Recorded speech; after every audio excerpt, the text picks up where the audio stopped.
coordinación del núcleo interdisciplinario que hemos dado en llamar Imagina, Centro de Obtención y Análisis de Imágenes Biomédicas. Va a haber después una explicación, Rosana, a nombre del núcleo, va a dar una explicación un poco de en qué consiste y demás. Antes que Rosana, va a hablarnos también Gabriela Casanova, que es la presidenta de la Sociedad Uruguaya de Microscopía y Imagenología. Y vamos a comenzar con una charla del profesor y maestro, diría, maestro Omar Trujillo. Cuando estábamos pensando en cómo comenzar este evento, inmediatamente pensamos en Omar. Todos creo que sabemos lo que representa en la historia de la ciencia y de la microscopía en particular en Uruguay. Y en el caso nuestro, porque esto nos trae recuerdos muy cálidos que ahora estábamos compartiendo con algunos compañeros hace 20 años, cuando comenzó el grupo de tratamiento de imágenes a existir, digamos. Realmente, en primer lugar, la primera persona, yo diría, que nos abrió los brazos generosamente para poder trabajar juntos y aprender fue Omar y su equipo en el Instituto Clemente Estable. Y realmente es curioso el tiempo, ahora 20 años después, de alguna forma estamos como que cerrando un ciclo y comenzando de nuevo, o revisitando, no sé, esa historia. A raíz de ese encuentro, que permitió hacer un proyecto CSIC para tratar imágenes en microscopía electrónica y ayudarlos en su trabajo, el grupo nuestro realmente nació. Y una de las cosas que en ese momento hicimos fue un curso de tratamiento de imágenes para biólogos y médicos. Varios de ustedes tuvieron ese curso, nos dio trabajo hacerlo. Nos propusimos que durante una semana transmitir un poco los conceptos de lo que hacíamos sin usar ninguna ecuación. Y en ese curso estaba Rosana entre el público, que cuando terminó el curso nos dijo: mi hermano hace cosas parecidas. Fíjense lo que son las cosas. De ese contacto surgió el contacto de nuestro grupo con Guillermo Shapiro, su hermano, que es realmente un nombre mundial en el tema de procesamiento de imágenes. La próxima vez que vino Guillermo a visitar a su hermana, vino a ver al grupo en la facultad. De nuevo, con gran generosidad, nos apadrinó, podríamos decir. Y mucha de la gente que se ha formado en el grupo nuestro ha pasado por las manos de Guillermo. Por ejemplo, Federico Lecumberri, que hizo su doctorado mixto entre la facultad nuestra y, en este caso, la Universidad de Minnesota, donde estaba Guillermo, bajo la dirección de Guillermo, y justamente en un tema que, en el caso concreto de él, fue el uso de técnicas de este tipo para mejorar la resolución de criomicroscopía electrónica. Es decir, todas las cosas se van engarzando y cuando Rosana propuso, no sé si fue Rosana o Fefo, quién fue el que se le ocurrió la idea de presentarnos a este núcleo interdisciplinario, bueno, después de 20 años había bastante acumulación por distintos lados, pero fue también, creo, otra, no coincidencia, pues nada de esto es coincidencia, pero otro detalle, digamos, que viniera justamente de la sección histología, no sé cómo se llama, de la Facultad de Medicina, esa invitación. Otro de los primeros trabajos que hizo el grupo fue un software que se llamaba Imagina, que hicimos para la Facultad de Medicina, y también un poco por eso se nos ocurrió el nombre de ponerle Imagina. Así que esto era simplemente para contar que hay muchas cosas que se conectan, y de todas esas, realmente para nosotros, Omar es un poco uno de los padres de toda esta historia. Y entonces, fue el abuelo o el bisabuelo. Cuando le dije con orgullo que tengo un nieto, me dijo: yo tengo 28 y un bisnieto. Entonces, ese es el bisabuelo. Y entonces queríamos de alguna forma también con esta charla homenajear a Omar. La gente necesita a veces decirle a la gente que son importantes para ellos, que lo quieren. Voy a tratar de pasar, Bueno, de ponerte transparencias. bueno, Falta. Y debo agradecer la amabilidad y la exageración del amigo Rada, que le gusta de la hipérbole. ¿es acá? Sí. Cuando recibí la invitación, muy amable, muy afectuosa, en mi espíritu hubieron dos corrientes opuestas. Por un lado, el apego a la inercia, la gaganería y ese amor a la rutina que me caracteriza, que me cuesta salir del trillo, ¿no? Y por el otro lado, el recuerdo de un periodo particularmente estimulante, intelectualmente muy estimulante de la vida, en la cual compartimos experiencias inéditas de tratar de digitalizar imágenes de un microscopio electrónico a través del grueso vidrio de la máquina con una filmadora, ¿no? Y bueno, como ven, triunfó el afecto y las ganas de rememorar y de que se reiniciara y tener el gusto de ver que aquella semilla que se plantó 20 años sea capaz de dar hoy otro fruto, otra rama. Y entonces pensé, él me dice, ¿por qué no hablar de la historia de la microscopía en el Uruguay? Pero eso a mí me pasa el agua. Yo no soy historiador ni tengo el conocimiento. Por ejemplo, me hubiera gustado saber si la Larrañaga tenía un microscopio o no. No sé si se sabe. Entonces yo no podía hablar de la historia de la microscopía del Uruguay. Pero haciendo algunas cuentas, digo, lo más que puedo hacer es hablarle de 70 años, mis 70 años de estar lidiando con la microscopía. Pero ustedes me van a decir, bueno, pues yo me saco años, o este viejo me está mandando el faco. Pero no, tiene un inicio, dale, pega ahí. A ver, tiene que aparecer algo. Era una flecha que iba Pues yo tenía la más profunda convicción de que iba a estar en buenísimas manos. Y que ahí está. Y entonces la historia empieza en el año 1945, cuando cumplí 12 años. Un tío mío fue a Buenos Aires y me trajo de regalo un microscopio argentino. Era en la época que en la Argentina se hacían microscopios, un microscopio rudimentario. Pero inmediatamente inicié mis vacaciones en la estancia de otro tío y di mis primeras clases de anatomía de la pulga, buscando pulgas detrás de las orejas de los perros, mostrándoselos a los peones. Y pasaron 1945, la que viene. Y ahora, a la vejez viruela, lo que importa es que seguí siempre trabajando con microscopios, lidiando con microscopios. Y de esta imagen, lo único que vale la pena es el signo de interrogación.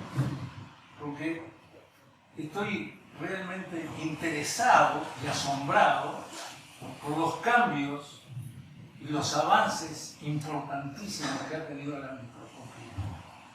Prácticamente en los dos campos que yo he trabajado, la microscopía de luz y la microscopía electrónica. Y entonces, ya me van a oír bien. Entonces, yo no les puedo dar una clase de microscopía, pero les voy a mostrar las cosas que me han llamado la atención en la evolución de la microscopía.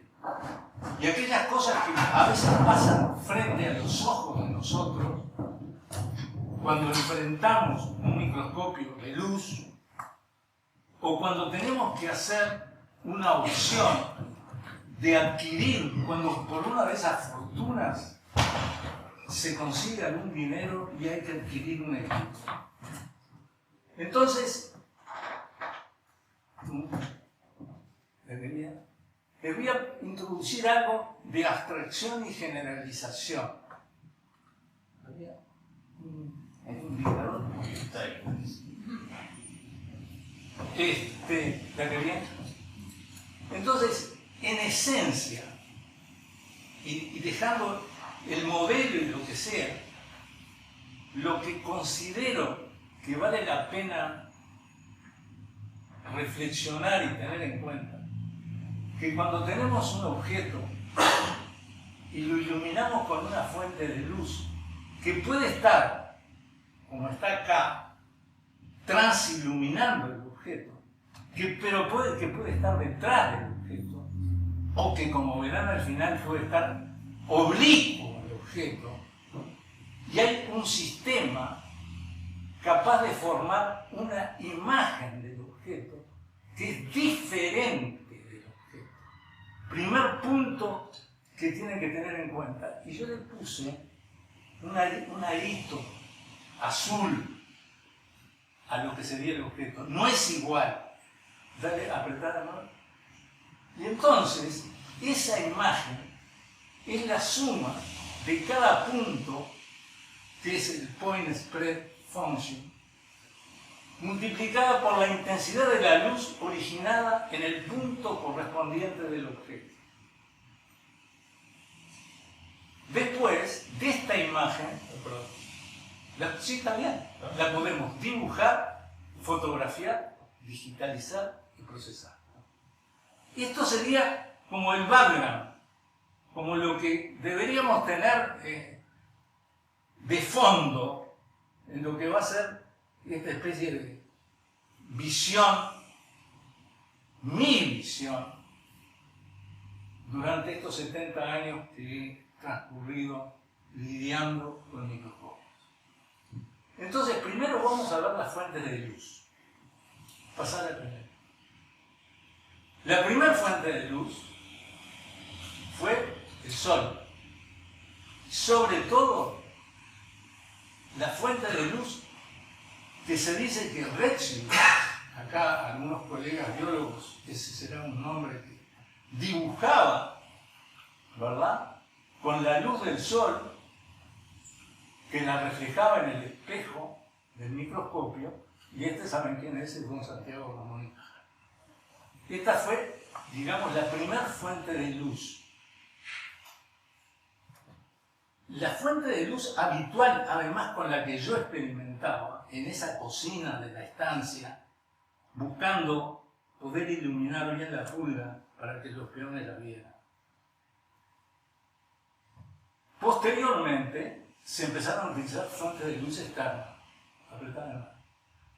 Y empezaron a aparecer las lámparas comunes en los microscopios, que son formadas por un filamento y un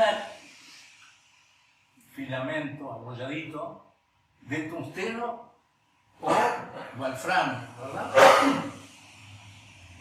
que tiene como característica que están en una atmósfera que tiene haluros que permiten que el tungsteno que se va evaporando se vuelva a depositar sobre el filamento. Porque si no, ¿qué pasa? En un bulbo común, en una bombita común de tungsteno, de las que se usaban antes, digamos, ahora están las de bajo consumo, es una superficie grande, lo que se depositaba de tungsteno sobre la superficie durante la vida prácticamente no entorpecía la salida de la luz. Pero en las bombitas pequeñas que se utilizan en los microscopios, las ennegrecían, hasta que se introdujo este truco, digamos, que recicla el tungsteno y evita que se depositen en las paredes. La que viene. Después vienen las otras fuentes de luz. Una de las cuales, la más común, que conocemos todos, es la descarga de un arco en una lámpara de mercurio, muy usada en microscopía de fluorescencia, puesta vertical.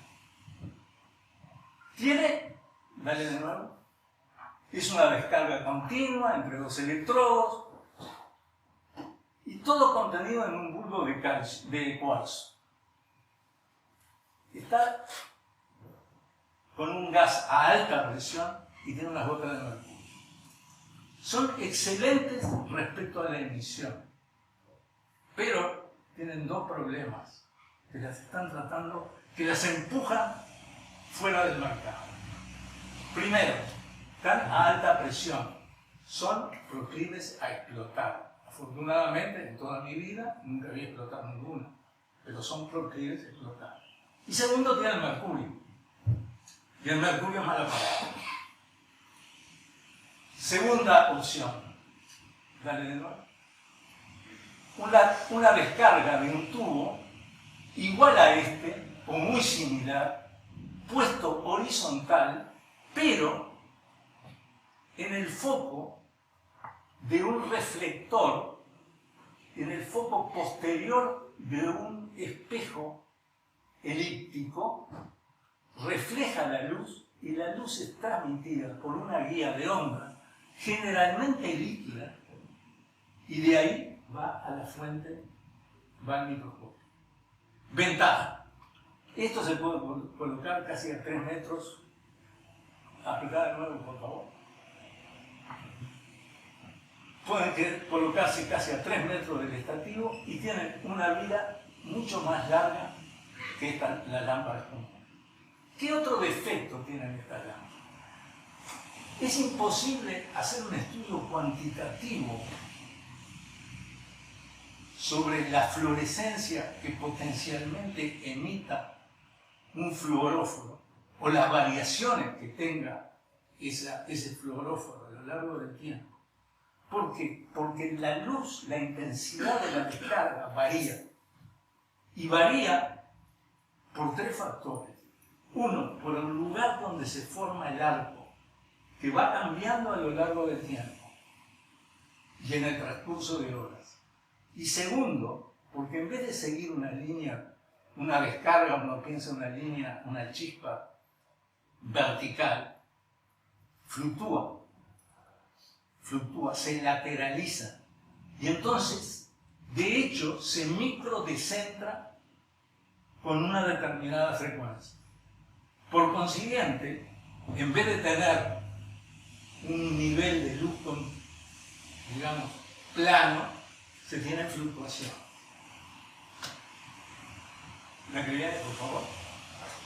¿Qué ventaja tiene este tipo de lámpara sobre esto? Aparte de la larga vida, tienen un espectro de emisión, son las que están en amarillo, menos picudo que la de la lámpara tradicional de mercurio o llamada HBO.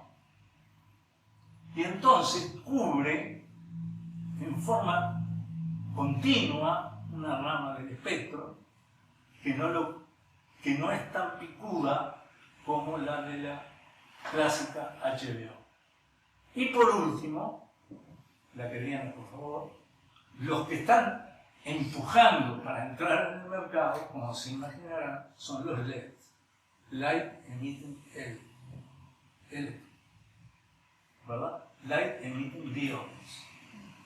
Estos Light Emitting Diodes hoy están haciendo una gran presión en el mercado por 2 factores. Uno, son capaces de dar una emisión continua en el tiempo. Tienen una vida muchísimo más larga.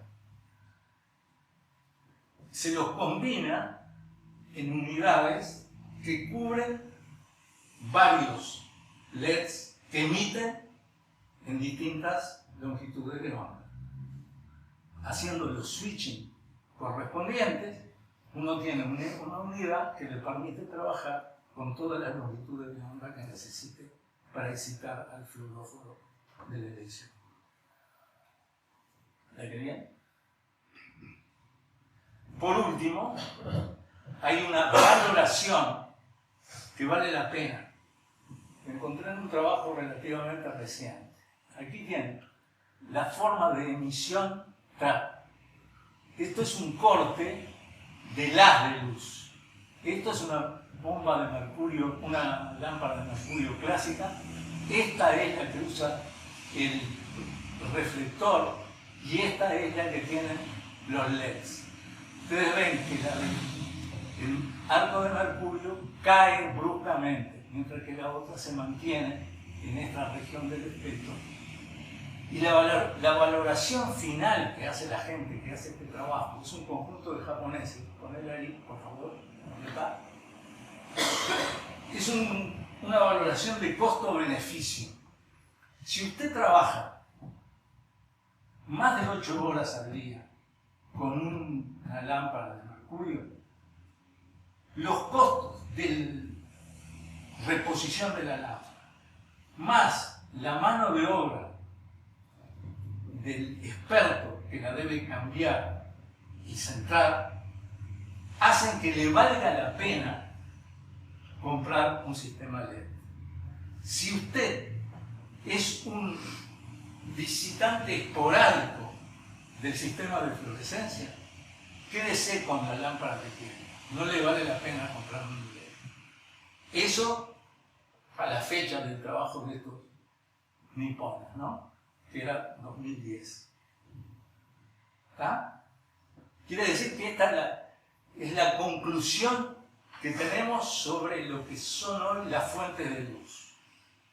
Falta, ustedes no dicen, pero ¿y los láser? Sí, la que viene. La luz láser. Ahora, hablar de láser sería dar una conferencia que yo no soy capaz de darla y ocuparía todo el tiempo.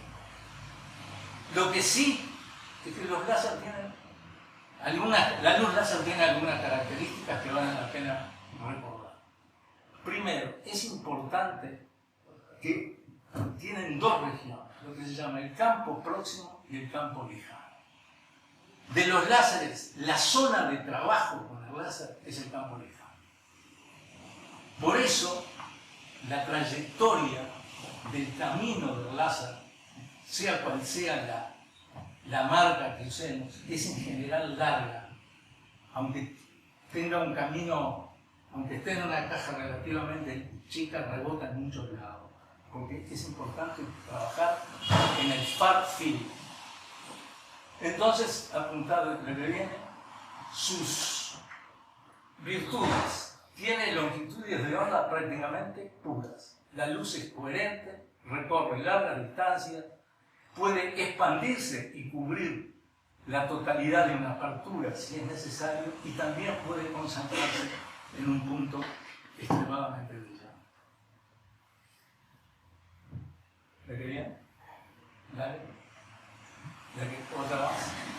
Ahora vamos a hablar, ¿no? Ahora vamos a hablar del sistema que modifica la trayectoria de las ondas que irradian del objeto. Lentes, espejos, bobina, lo que ustedes quieran.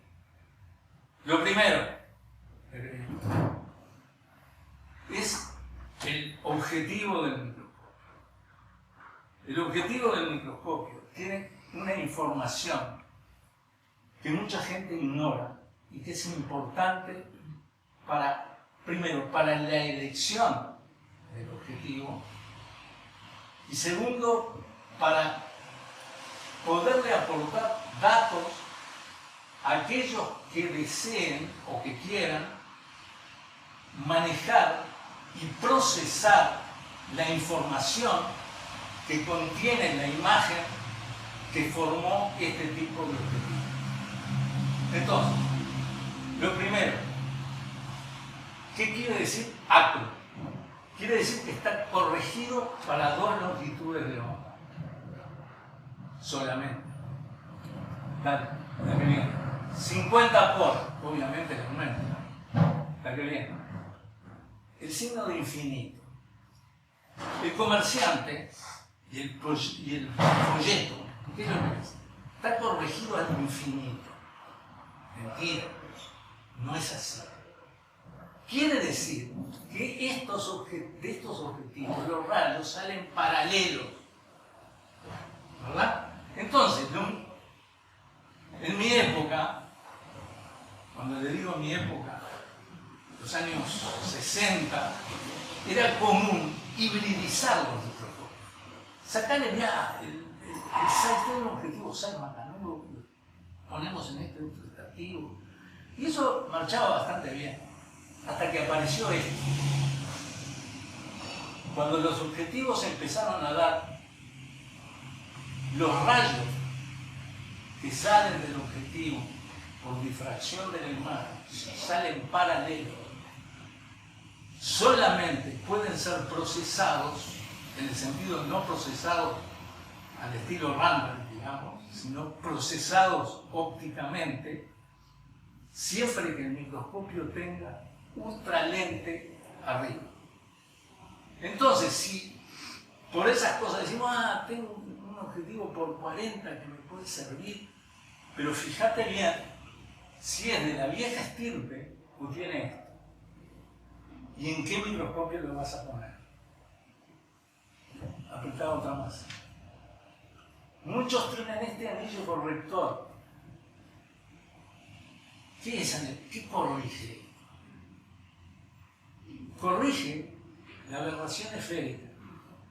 ¿Para qué? Apretá de nuevo. Bueno, aquí salteo, permítanme hacer un paréntesis, y aparecen estos dos datos. Este dato, muy importante, es la apertura numérica. Prácticamente, cuando ustedes sacan plata del bolsillo para comprar un objetivo, están pagando para que este número sea lo más alto posible. ¿Ah? La segunda parte, hoy, quiere decir que es un objetivo de inmersión. Aquí viene y apretado otra vez ahí. Y entonces, este anillo corrector, entramos en el paréntesis que dejé abierto, es para corregir la aberración esférica que introduce un cubreobjeto que no sea el óptimo por el cual lo hizo el fabricante. Generalmente son 0.17 milímetros. Este es el espesor óptimo de la lámina cubreobjeto. En este caso, este 0.17 se lo agregué yo, porque esta imagen era para un objetivo que tenía capacidad para corregir el espesor y llevarlo siempre a un óptimo. ¿Está claro? Por último, hay claves de colores que son propios de cada marca.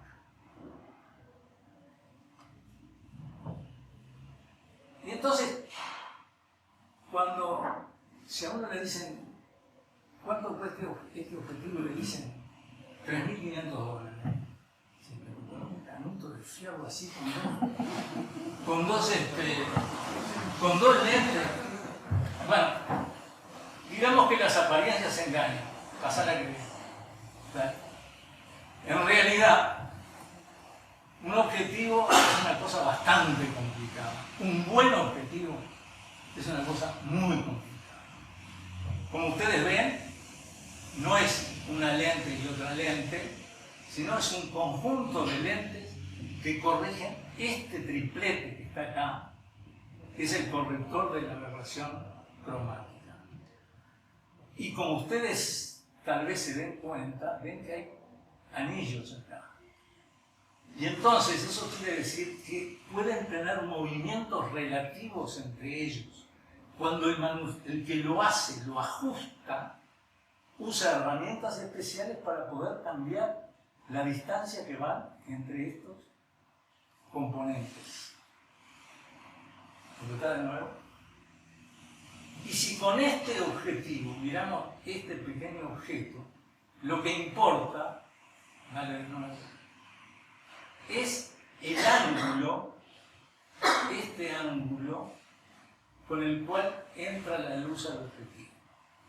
Y acá se da una cosa muy interesante, Y es que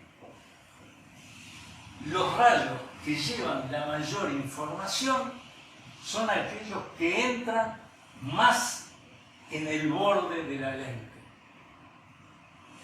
Entonces, cuanto mayor sea este ángulo, cuanto más luz entre y más amplio sea este ángulo, y lo que se mide es la mitad de este ángulo, mejor información sobre el objeto habrá en la imagen. Siempre recordando, digamos, la ley de oro de que la imagen es diferente del objeto. Pero hay otro factor por acá, dale punto, es el índice de refracción del medio por el cual recorremos. Dale otro más. Y entonces, si nosotros cambiamos el índice de refracción de esta zona, que podría ser el aire, andar poniendo, acá está lo que les decía antes, acromáticos corregidos para 2 longitudes de onda, el rojo y el azul, apocromáticos para 3, rojo, azul y verde. La apertura numérica es un número que es el índice de refracción por el seno de la mitad de este ángulo, o sea, por el seno de alfa. En aquel objetivo por 50 era 0,90. Un objetivo por 40, seco, ordinarión él, de lo que encontramos dentro del microscopio, es 0,65.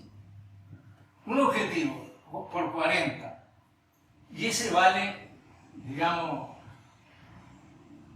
$800. Un objetivo por 40, seco, de 0,80, ya esa diferencia, esos 15 que hay, ¿verdad?, le valen $2.500 más. Porque acá entran algunos otros factores. Entra también este factor que tiene las dimensiones de una longitud, que es la profundidad de campo, en el cual la longitud de onda está en el numerador. Y el 2photons se caracteriza porque usa longitudes de onda grandes, porque tienen mayor penetrabilidad. Son objetivos con gran profundidad de campo y son especialmente diseñados y corregidos para longitudes de onda grandes. Mayor profundidad de campo, mayor longitud de onda. La apertura numérica al cuadrado. Ya fíjense que allí ya estamos introduciendo, tengo que bolsillear de nuevo, ¿eh? La que viene. Y entonces, para un índice de refracción de 1, el aire es 1, el agua 1,33, la glicerina 1,45 y el aceite 1,51.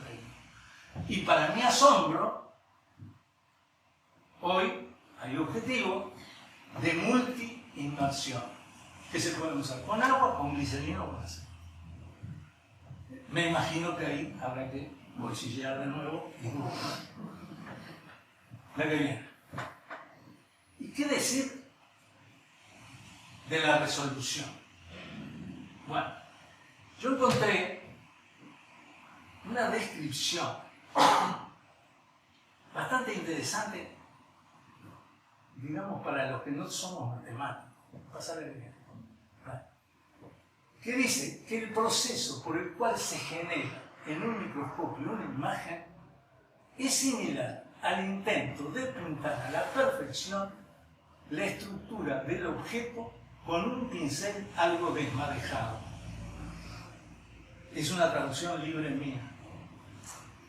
La forma de ese pincel, o mejor dicho, la distribución de intensidades, es la llamada función de dispersión del punto, el point spread factor, dado que describe cómo un objeto puntual se extiende en la imagen. El proceso de pintar con ese pincel se denomina en términos matemáticos una operación de convolución.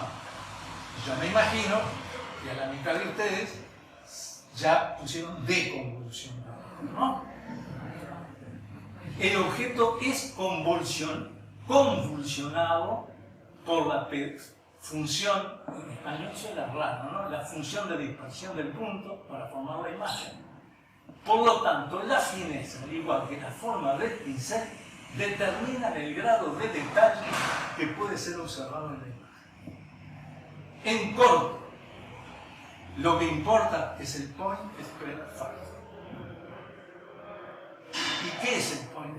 Y el point spread factor se debe y se puede ver y medir. En 3D tiene esta forma. Y esta forma tiene acá algo que yo lo aprendí en el liceo, que es el disco de aire en el plano.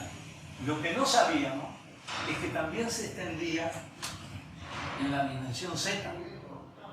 Y aquí está la contribución de dos individuos, ¿vale? Airy, que describió esto, es esto en el plano XY, ¿no? En el cual alternan un punto brillante y aros oscuros y claros que van disminuyendo en extensión. Y este señor, Airy, no era un microscopista, era un astrónomo. Pero, obviamente, de imágenes puntuales sabía, porque miraba las estrellas. Y después apareció este señor, que sería, yo lo llamaría el héroe para la ARI. Este señor, Ernst Abbe, era un físico que hizo un cambio en la, ahora debo decir después porque es el héroe, pero su contribución fue pasar de la fabricación de los microscopios de la forma artesanal a una forma científica, porque desarrolló una fórmula que indica cuál es la resolución y el límite de la resolución del objetivo y cómo se debe corregir para hacerlo. Y entonces aparece que está la longitud de onda en el numerador y 2 veces multiplicada esto que es la apertura. 2 veces la apertura. Entonces, ¿cuál es el mejor objetivo? ¿Cuál es la forma de obtener mejor resolución? Bajar la longitud de onda y tener la mayor apertura posible. Eso lo hizo Ernst Abbe. ¿Pero por qué lo considero el héroe de la ARI? Porque este señor se integró a una compañía exitosa que se llama Zeiss. Fue el creador de la Zeiss moderna. Entonces es el ideal, es el hombre que hizo una contribución que llevó a un producto comercialmente útil que se vende con una firma cuyo reconocimiento mundial. La que viene, por favor. Pero en los últimos tiempos alguien le hizo,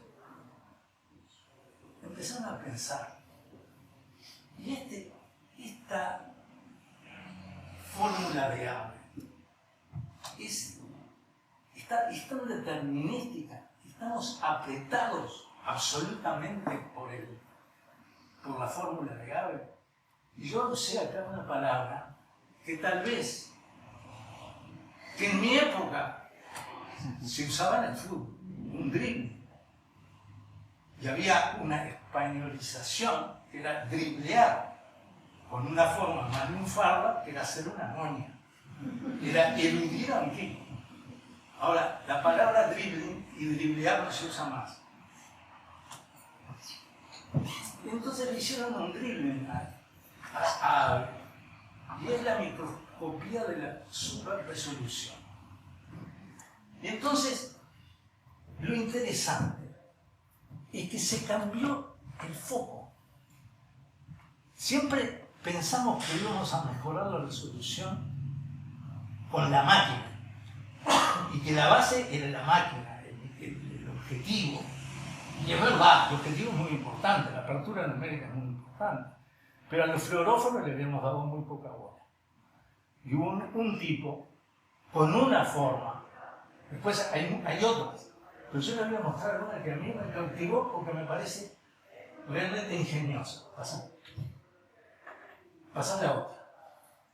Si usamos un rayo, ustedes saben que los fluoróforos tienen una propiedad que cuando son excitados por un fotón, los electrones cambian el nivel de energía. Esto es un recitado de lo que se debería formalmente tratar con matemáticas de física cuántica. ¿Está claro? Esto es física cuántica por un biólogo que llegó hasta ecuaciones de segundo grado. Y hay un diagrama, el llamado diagrama de Jablonski, que fue un polaco, que de alguna manera se sacó de encima para hacer entender lo abstracto y antiintuitivo que puede tener el concepto de spin y de cambio de niveles de energía de los electrones, en el cual,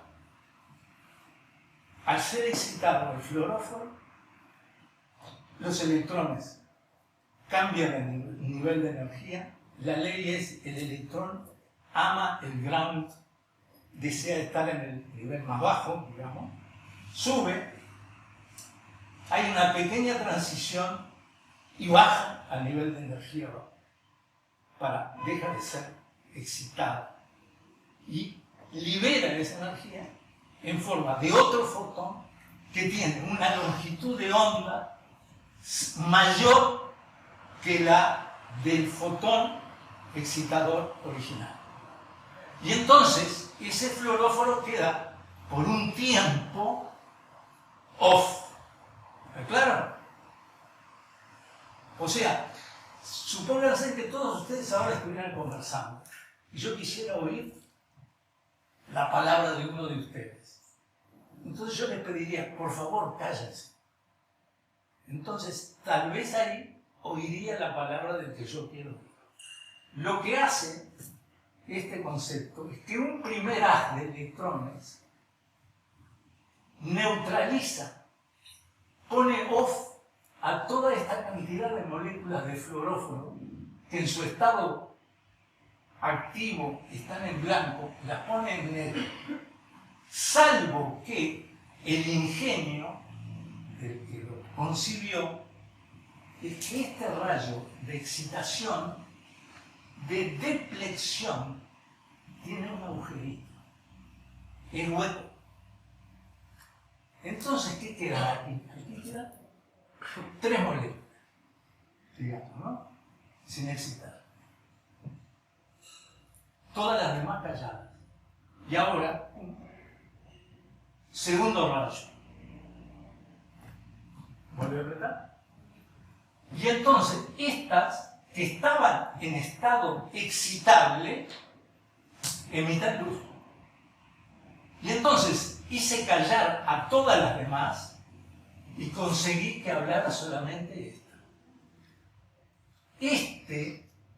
Los límites de ambos rayos excitatorios, imagínenlos ustedes como 2 ADDs, 2 discos de aire, que en realidad están marcando el límite de resolución. ¿Y qué es lo que hice acá? Conseguí ver y oír, digamos, con la analogía que yo les dijera, que yo les había planteado, la voz, una voz de 1 o 2 moléculas. Bajé el índice de resolución inicial y la de acá a acá. Y ahora, ¿qué hubiera visto? Un tumulto, ¿verdad? Aquí, ¿qué conseguí ver? Una sola. ¿Quedó claro el concepto? Apagué, off, dejé un agujerito, ping, excité la que estaba todavía con capacidad de hablar. Y le oí la voz. ¿Está claro? Bueno. es uno de los métodos propuestos de flexión por emisión estimulada. Un pulso de luz excita las moléculas fluorescentes que emiten y luego quedan off, quedan las que se ven, ¿no? Cuando un segundo hace superpuesto todas las moléculas que residen en este nanovolumen, en el agujerito, en realidad eso es 3D, yo acá lo estoy haciendo en plano, son capaces de emitir. Este procedimiento reduce la función de expansión del punto, el point spread factor, que yo les decía que era la clave, ¿no? Este procedimiento aumenta la resolución más allá del límite impuesto por la difracción. Le hicimos el dribbling a Abel. Nos sacamos de encima. El D es igual a la longitud de onda por 2 veces, dividido 2 veces la apertura numérica. Para generar una imagen completa, ya querían, el láser barre toda la imagen, tal cual lo hacen con focal. Se alcanza una resolución lateral de 20 nanómetros y axial de 40 a 50 nanómetros. ¿Ya que bien? El señor que lo inventó esto, que le hizo el dribbling a Abel, es Stephen Hawking. Se recibió un tercio del premio Nobel. Buen invento, ¿no? ¿La que viene, por favor? Y si alguno está interesado, opciones del mercado, de repente me puedo hacer algún mango si coloco algo.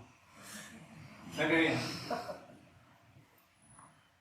Hay otro método, pasable, la que viene, en el cual yo les decía, si ustedes se acuerdan de la primera imagen, yo les decía, la fuente de luz puede estar por detrás del objeto, por detrás del objetivo o lateral.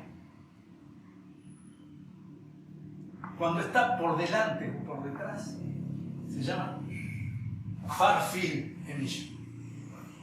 Pero hay una forma de excitar al fluoróforo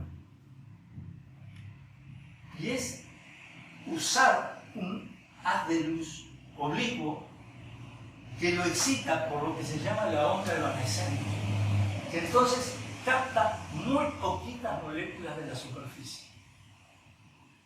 Es la onda evanescente, que acá tienen ustedes el trayecto que hace la luz que le entra de costado al espécimen a través del objetivo.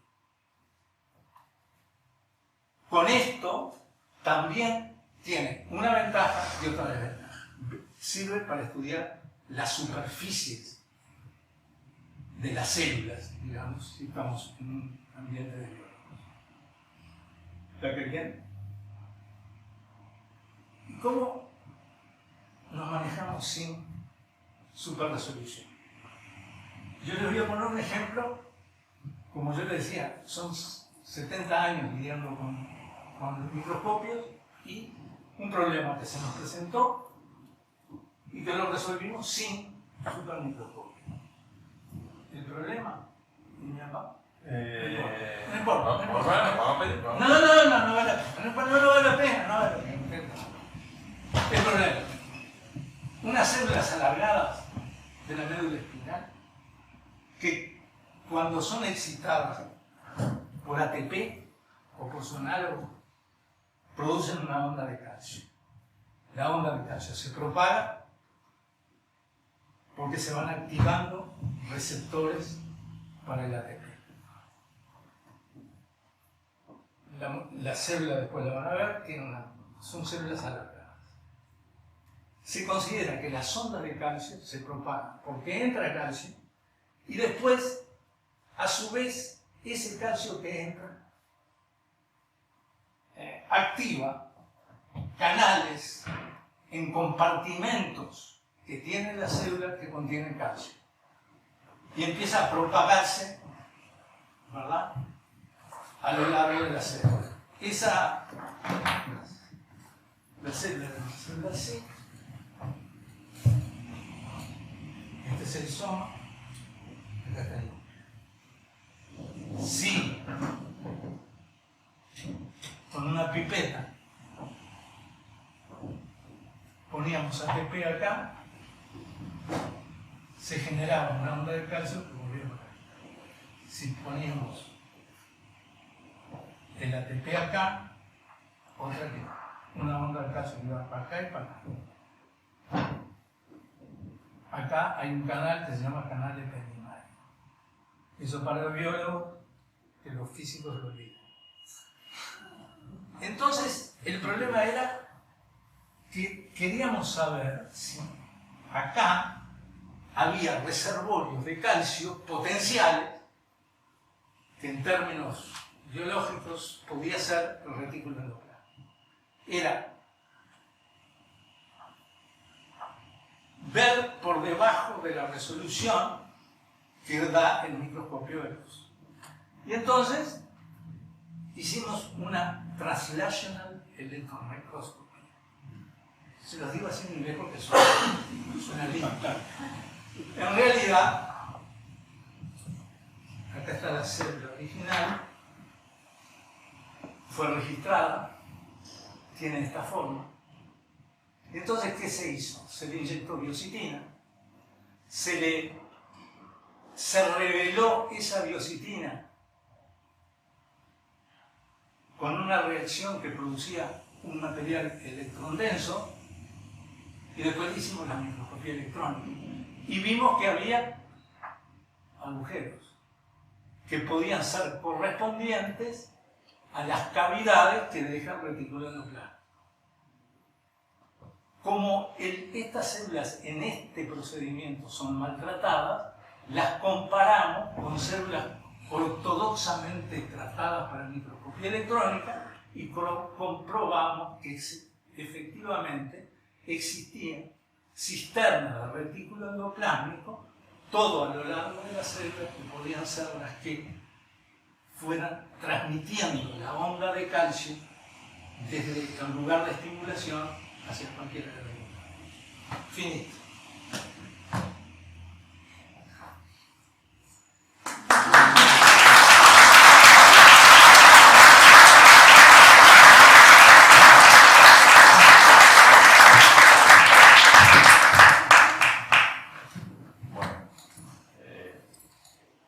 No sé si hay alguna pregunta o pasamos a la próxima.